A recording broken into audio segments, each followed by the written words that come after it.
बहुत सारे लोग हमें सवाल करते हैं कि पोल्ट्री बिज़नेस हमें करना चाहिए 2026 साल के अंदर, नए साल में इस सेटअप कितना ज़्यादा प्रॉफिटेबल है। तो इसके लिए सोच रहा हूँ कि एक पूरा डेडिकेटेड वीडियो बना दूँ कि हमेशा से जो पोल्ट्री फार्मर है, जो पोल्ट्री बिज़नेस में आना चाहते हैं, तो उसके लिए ये बिज़नेस कितना प्रॉफिटेबल है।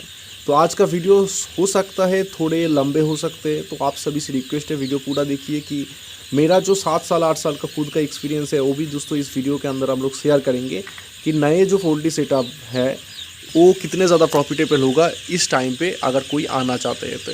अभी आप देख सकते हो मेरा जो बोर्डिंग पीरियड चल रहा है, तो बोर्डिंग पीरियड में हमेशा मेरे पास थोड़े समय रहता है क्योंकि यहाँ पर काम थोड़ा कम रहता है बड़े बाड़ में जितने ज़्यादा काम और जितने ज़्यादा रिस्क रहते हैं।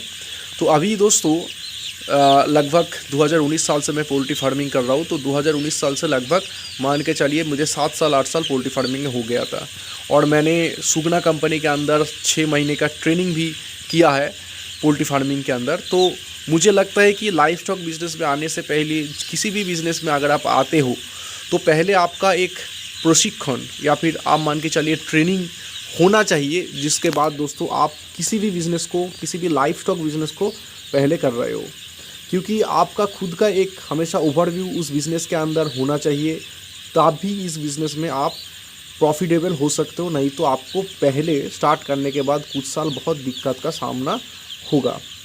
तो दोस्तों अगर आप मान के चलिए कि आप पोल्ट्री फार्मिंग में आना चाहते हो तो आपको 2-3 चीज़ों के ऊपर ध्यान रखना होगा। पहले है कि पोल्ट्री बिज़नेस में एक बहुत ज़्यादा कॉस्टली इन्वेस्टमेंट आपको लगते हैं।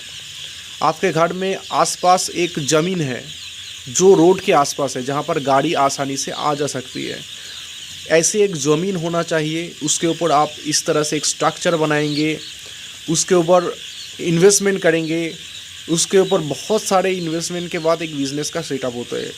तो इतने लाखों रुपए लगाने से पहले आपको हमेशा इस बिज़नेस के बारे में एक आइडिया होना चाहिए कि इस बिज़नेस कितना प्रॉफिटेबल है।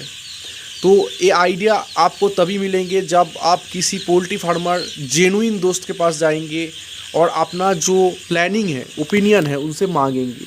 तो उसके बाद दोस्तों इस बिज़नेस को स्टार्ट करना प्रैक्टिकली मुमकिन है। तो आप सभी से रिक्वेस्ट करूंगा, अगर आपके पहचान में कोई जेन्युइन फ्रेंड है जो बहुत सालों से पोल्ट्री फार्मिंग कर रहा है, तो उसके जाके फिजिकली बात कीजिए, तो बेहतर आपको ओपिनियन मिल जाएंगे। और अगर नहीं है तो इस वीडियो में आपको एक ओवरव्यू मिल जाएंगे। तो फार्मिंग 2 तरीके होती है। एक है कंपनी का कॉन्ट्रेक्चुअल फार्मिंग, जिसमें रिस्क थोड़ा कम होते हैं क्योंकि कंपनी से हमें फीड, चिक्स, मेडिसिन्स सारे चीज़ मिल जाते हैं। हमें सिर्फ मैनेजमेंट के ऊपर फोकस रखना है, और कंपनी एक मेकिंग कॉस्ट के ऊपर या फिर FCR के ऊपर थोड़े पैसे हमें मिल जाते हैं। जैसे कि एवरेज रिजल्ट होती है तो 8 से 10-12 रुपये तक को हमें मिल जाते हैं। अगर बहुत अच्छा रिजल्ट होती है तो 15-16 रुपये तक मिलते हैं।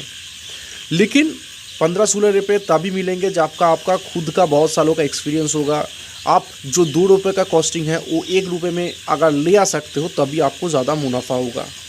और खुद का जो सेटअप है, जैसे कि सेल्फ फार्मिंग, उसमें क्या होते हैं कि आपको खुद से मार्केट से चिक्स, फीड, मेडिसिन्स खरीदना होगा, खुद से इसको प्रिपेयर करना होगा, खुद से मार्केट में बेचना होगा। उसमें बहुत सारे हद तक लाभ, प्रॉफिट बहुत ज़्यादा होते हैं और लॉसेस भी ज़्यादा होते हैं, क्योंकि अगर कोई भी दिक्कत, कोई भी रोग, कोई भी प्रॉब्लम आ जाती है तो आप उसमें बहुत सारी दिक्कत का सामना आपको हो सकती है। तो आप सभी से रिक्वेस्ट करूँगा कि नए जो फार्मर है हमेशा कोशिश करें कि पोल्ट्री सेटअप आप जब भी करें तो छोटे अमाउंट से करें।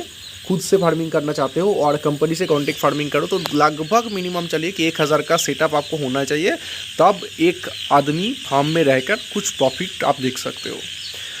बहुत सारे फार्म आपको देखेंगे लाखों रुपए इन्वेस्ट करते हैं इसी बनाने के लिए। ओपन फार्म, अभी जो मेरा फार्म है ओपन फार्म है, नॉर्मल वेदर के अंदर हम लोग चाष करते हैं। तो इसमें क्या होता है कि कब वेदर ख़राब होने की वजह से हमें बहुत टाइम लॉसेस होते हैं, बहुत सारी दिक्कतें आती है। तो हमेशा से इसी फार्म अगर आप करते हो तो इसी फार्म में क्या होता है कि कॉस्टिंग आपको ज़्यादा आते हैं, लेकिन वेदर जो है वो आप मैनुअली एडजस्ट कर सकते हो, उसमें बहुत सारा फ़ायदा है। लेकिन कॉस्ट बहुत ज़्यादा आती है क्योंकि इलेक्ट्रिक कॉस्ट लगभग 2-3 रुपये कॉस्टिंग में पड़ जाते हैं। उसमें GCB कंपनी से थोड़े ज़्यादा मिलते हैं, लेकिन उसके बावजूद मैं बोलूँगा कि अगर आप इसी फार्म करना चाहते हो तो प्रॉपरली ट्रेनिंग लेके करो, क्योंकि इसी फार्म में क्या होता है कि इलेक्ट्रिकल अगर कोई भी डैमेज होगा, फार्म में चिक्स रहने के रनिंग फार्म में, तो उस टाइम पे दोस्तों आपको बहुत हद तक बहुत नुकसान का सामना हो सकते हैं। तो इसके लिए आप अगर प्रॉपरली उसके ऊपर काम करने के बाद तभी इसी जैसे बड़े लेवल के क्वांटिटी सेटअप करते हो, तो उस चीज़ को आपको ध्यान रखना होगा। क्योंकि मान के चलिए अगर मैं 2,500 का फार्म है जो इसी में अगर कन्वर्ट कर लूँ, तो इसी में 2,500-3 हज़ार में मुझे प्रॉफिट करना, इतने ज़्यादा मशीन, इतने ज़्यादा एयर कूलर लगाने के बाद फ़ायदा नहीं होगा। तो मिनिमम मेरा सेटअप जो होगा 5-6 हज़ार का होगा, या फिर 10 हज़ार का होगा, या फिर 20 हज़ार का होगा।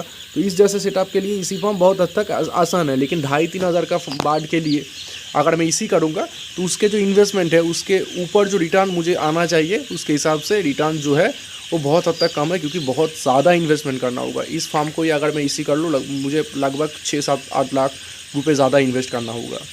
ठीक है, तो हम लोग जो फार्मिंग करते हैं एक्सपीरियंस के ऊपर करते हैं। पोल्ट्री फार्मिंग बहुत हद तक एक्सपीरियंस गेम है, मैं हमेशा से हर एक वीडियो में बोलता रहता हूँ।